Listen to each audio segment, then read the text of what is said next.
स्वप्नील बगाडे आपले बीडचे कार्यकर्ते आहेत. देवगिरी प्रांत सहमंत्री अशी त्यांच्याकडे आता विद्यार्थी परिषदेची जबाबदारी आहे. आणि आता हे जे सर्वेक्षण सुरू आहे त्या सर्वेक्षणाचे देवगिरी प्रांताचे ते प्रमुख. तुम्हाला जी बाईट घ्यायची आहे ती स्वप्नीलची. नमस्कार. अखिल भारतीय विद्यार्थी परिषद देवगिरी प्रांत म्हणून आपण एक सध्या महाविद्यालयातील विद्यार्थ्यांची कमी होत जाणारी जी उपस्थिती आहे या चिंताजनक प्रश्नावर एक सर्वेक्षण अभियान राबवत आहोत, ज्यामध्ये शैक्षणिक क्षेत्रातील 6 घटकांना घेऊन आपण हे सर्वेक्षण अभियान राबवतो, ज्यामध्ये विद्यार्थी, प्राध्यापक, पालक, प्राचार्य, संस्थाचालक आणि विद्यापीठ अधिकारी अशा या 6 घटकांचा यामध्ये समावेश असणार आहे. हे सर्वेक्षण अभियान आपण प्रामुख्याने 3 विद्यापीठ, जे की आपले कवयित्री बहिणाबाई चौधरी उत्तर महाराष्ट्र विद्यापीठ जळगाव, छत्रपती संभाजीनगर येथील डॉक्टर बाबासाहेब आंबेडकर मराठवाडा विद्यापीठ आणि त्याचबरोबर स्वामी रामानंद तीर्थ हे नांदेड येथील विद्यापीठ, अशा 3 विद्यापीठांमध्ये आपण हे प्रामुख्याने सर्वेक्षण करणार आहोत. त्याचबरोबर या सर्वेक्षण अभियानासाठी आपण काही आपल्या विद्यार्थी परिषदेचे कार्यकर्त्यांना यासाठी प्रशिक्षण देखील दिले आहे, ज्यामध्ये 350 पेक्षा जास्त आपण यामध्ये कार्यकर्ते सर्वेक्षणाचा भाग म्हणून कार्य करते. यामध्ये 101 तालुक्यांपर्यंत हे विद्यार्थी कार्यकर्ते जाऊन या 6 घटकांचा सर्वेक्षण करणार आहेत, ज्यामध्ये 5 मार्च ते 15 मार्च या 10 दिवसांच्या कालावधीमध्ये हे सर्वेक्षण अभियान आपण अनुपस्थिती विषयाला घेऊन राबवत आहोत.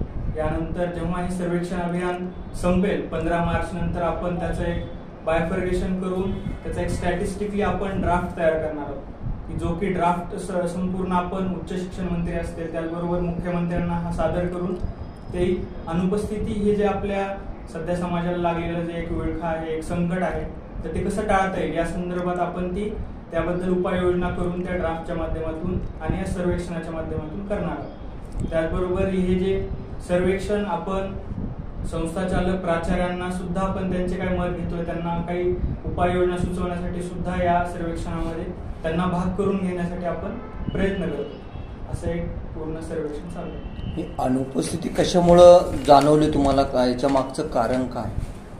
विद्यार्थी परिषदेची धर्माबाद येथे, नांदेड येथील धर्माबाद येथे आपली प्रदेश कार्यकारिणीची बैठक झाली. त्या बैठकीमध्ये चर्चा अशी झाली की महाविद्यालय स्तरावर विद्यार्थ्यांची जी अनुपस्थिती त्याला काही एक कारण नाहीये, तर विविध कारणांमुळे ही अनुपस्थिती वाढते. त्यामध्ये काही विद्यार्थी आपल्या कोर्सला सोडून दुसरे काही कोर्स जे की त्यांना जॉब प्रोव्हाइड करू शकतात अशा कोर्स करतायत, त्यामुळे ते महाविद्यालयात येत नाहीत. काही विद्यार्थी स्पर्धा परीक्षेची तयारी करतायत, अभ्यासिका येथे जाऊन अभ्यास करतायत, त्यामुळे ते महाविद्यालय कॅम्पसमध्ये नाहीये. त्याचबरोबर काही विद्यार्थी हे काही आर्थिक अडचणीमुळे परिवाराला आपल्याला सपोर्ट करण्यासाठी काही ठिकाणी जॉब करतायत, काही छोट्याफार प्रमाणात व्यवसाय करतायत. अशा या सर्वांमुळे महाविद्यालयातील अनुपस्थिती वाढत जाते. आर्थिक याच्यामध्ये किती प्रमाणात विद्यार्थी असं तुम्हाला जाणवलं? सध्या हे जे आपण सर्वेक्षण करतोय त्यामध्ये आर्थिक हा घटक किती मोठ्या प्रमाणावर आहे हे आपल्याला या सर्वेक्षणातून लक्षात येईल. म्हणजे एंड ऑफ द सर्वे आपल्याला ह्यातून पूर्ण जे स्टॅटिस्टिकली आपण डाटा काढतो की त्यामधून आपल्याला कोणते कारण किती % आपल्याला परिणाम करते अनुपस्थितीवर या विषयावर हे सर्व समजून येईल. आजची शिक्षणाची स्थिती पाहिली तर शिक्षणात खूप मोठी दरी आहे. गरीब विद्यार्थी, बरेचसे विद्यार्थी फी भरू शकत नाहीत, काही उच्च शिक्षण घेऊ शकत नाहीत, आणि जो उच्चवर्णीय आहे म्हणजे वडील सर्व्हिसला आहेत किंवा बिझनेस आहे तर ते इंजिनियर वगैरे डॉक्टर असे होतात. असे बरेचसे विद्यार्थी, हुशार विद्यार्थी असून सुद्धा ते पाठीमागं पडतात. तर त्या संदर्भात आपण काय बोलतो? आता आपण खरं म्हणजे याच्यामध्ये आपण मागच्या अनेक दिवसापासून असा प्रयत्न करतोय की जे असे आर्थिकदृष्ट्या दुर्बल घटकातले विद्यार्थी आहेत त्यांच्यासाठीच्या विविध योजना आहेत. म्हणजे आता विद्यार्थी परिषदेनं मागच्या अनेक वर्षापासून आमच्या प्रदेश अभ्यास वर्गामध्ये, प्रदेश कार्यकारिणीच्या बैठकांमध्ये किती प्रकारच्या शिष्यवृत्ती आहेत याचं एक संकलन केलं, त्याची एक समिती प्रांताची बनवली. तर एखाद्या विद्यार्थ्याला जो आर्ट्स कॉमर्सचं शिक्षण घेणार आहे त्या विद्यार्थ्याला आपलं पुरेसं शिक्षण व्यवस्थित पूर्ण करता येईल एवढे पैसे त्याला मिळू शकतात. वेगवेगळ्या योजना, आता बांधकाम कामगारांच्या मुलासाठीच्या योजना आहेत, शाहू महाराज योजना आहे, केंद्र सरकारच्या काही वेगळ्या योजना आहेत. अशा योजनातून पैसे विद्यार्थ्याला मिळू शकतात, पण अडचण अशी आहे की ते वेळेत मिळत नाही.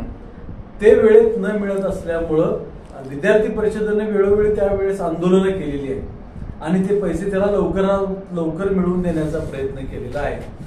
गुणवत्तेचं आता स्पर्धा आहे खरं म्हणजे. आता याच्यामध्ये आर्थिक कारण तर आहेच, परंतु सोबत गुणवत्ता पण असणं आवश्यक आहे. म्हणजे कॉलेजेस शुल्क निर्धारण समितीचा निर्णय विद्यार्थी परिषदेने करायला लावला आहे. विद्यार्थ्यांना तपासलेल्या उत्तरपत्रिकेची छायांकित प्रत मिळाली पाहिजे हे आंदोलन विद्यार्थी परिषदेने केलेलं आहे. अशा सगळ्या आंदोलनाचा भाग हे विद्यार्थ्यांना न्याय मिळवून देण्यासाठी. आर्थिकदृष्ट्या त्याला शिष्यवृत्तीमधून त्याला अधिकाधिक कसं शिक्षण देता येईल आणि ते वेळेवर कसं मिळेल याचा प्रयत्न परिषद करते.